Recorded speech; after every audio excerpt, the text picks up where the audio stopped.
Holes by Louis Satcher. There is no lake at Camp Green Lake. There once was a very large lake here, the largest lake in Texas. That was over 100 years ago. Now it is just a dry, flat wasteland. There used to be a town of Green Lake as well. The town shriveled and dried up along with the lake and the people who lived there. During the summer, the daytime temperatures hovers around 95 degrees in the shade, if you can find any shade. There's not much shade in a big dry lake. The only trees are two old oaks on the eastern edge of the lake. A hammock is stretched between the two trees, and a log cabin stands behind that. The campers are forbidden to lie in the hammock. It belongs to the warden. The warden owns the shade. Out on the lake, rattlesnakes and scorpions find shade under rocks and in the holes dug by the campers. Here's a good rule to remember about rattlesnakes and scorpions. If you don't bother them, they won't bother you. Usually. But being bitten by a scorpion or even a rattlesnake is not the worst thing that can happen to you. You won't die. Usually. Sometimes a camper will try to be bitten by a scorpion or even a small rattlesnake. Then he will get to spend a day or two recovering in his tent instead of having to dig a hole out on the lake. But you don't want to be bitten by a yellow-spotted lizard. That's the worst thing that can happen to you. You will die a slow and painful death. Always. If you get bitten by a yellow-spotted lizard, you might as well go into the shade of the oak trees and lie in the hammock. There is nothing anyone can do to you anymore. Chapter 2. The reader is probably asking, why would anyone go to Camp Green Lake? Most campers weren't given a choice. Camp Green Lake is a camp for bad boys. If you take a bad boy and make him dig a hole every day in the hot sun, it will turn him into a good boy. That was what some people thought. Stanley Yelnats was given a choice. The judge said, "You may go to jail, or you may go to Camp Green Lake." Stanley was from a poor family. He had never been to camp before. Chapter 3. Stanley Yelnats was the only passenger on the bus, not counting the driver or the guard. The guard sat next to the driver with the seat turned around facing Stanley. A rifle lay across his lap. Stanley was sitting about 10 rows back, handcuffed to his armrest. His backpack lay on the seat next to him. It contained his toothbrush, toothpaste, and a box of stationery his mother had given him. He promised to write to her at least once a week. He looked out the window, although there wasn't much to see, mostly fields of hay and cotton. He was on a long bus ride to nowhere. The bus wasn't air-conditioned, and the hot, heavy air was almost as stifling as the handcuffs. Stanley and his parents had tried to pretend that he was just going away to camp for a while, just like rich kids do. When Stanley was younger, he used to play with stuffed animals and pretend the animals were at camp. Camp fun and games, he called it.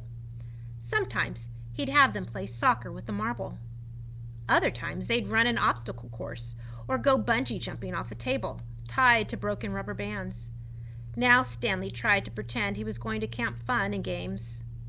Maybe he'd make some friends, he thought. At least he'd get to swim in the lake. He didn't have any friends at home. He was overweight, and the kids at his middle school often teased him about his size. Even his teachers sometimes made cruel comments without realizing it. On his last day of school, his math teacher, Mrs. Bell, taught ratios. As an example, she chose the heaviest kid in the class and the lightest kid in the class and had them weigh themselves. Stanley weighed 3 times as much as the other boy. Mrs. Bell wrote the ratio on the board, 3-1, unaware of how much embarrassment she had caused both of them. Stanley was arrested later that day. He looked at the guard who sat slumped in his seat and wondered if he had fallen asleep. The guard was wearing sunglasses, so Stanley couldn't see his eyes. Stanley was not a bad kid. He was innocent of the crime for which he was convicted. He'd just been in the wrong place, the wrong time. It was all because of his no good, dirty, rotten, pig stealing great-great-grandfather. He smiled. It was a family joke. Whenever anything went wrong, they always blamed Stanley's no good, dirty, rotten, pig stealing great-great-grandfather. Supposedly, he had a great-great-grandfather who had stolen a pig from a one-legged gypsy, and she put a curse on him and all his descendants. Stanley and his parents didn't believe in curses, of course, but whenever anything went wrong, it felt good to be able to blame someone. Things went wrong a lot. They always seemed to be in the wrong place the wrong time. He looked out the window at the vast emptiness. He watched the rise and fall of a telephone wire. In his mind, he could hear his father's gruff voice softly singing to him, if only the woodpecker sighs, the bark on the tree was just a little bit softer, while the wolf waits below, hungry and lonely. He cries to the moon, if only, if only. It was a song his father used to sing to him. The melody was sweet and sad, but Stanley's favorite part was when his father would howl the word moon. The bus hit a small bump, and the guard sat up, instantly alert. Stanley's father was an inventor. To be a successful inventor, you need 3 things: intelligence, perseverance, and just a little bit of luck. Stanley's father was smart and had a lot of perseverance. Once he started a project, he would work on it for years, often going days without sleep. He just never had any luck. Every time an experiment failed, Stanley could hear him cursing his dirty, rotten, pig-stealing great-great-grandfather. Stanley's father was also named Stanley Yelnats. Stanley's father's full name was Stanley Yelnats III.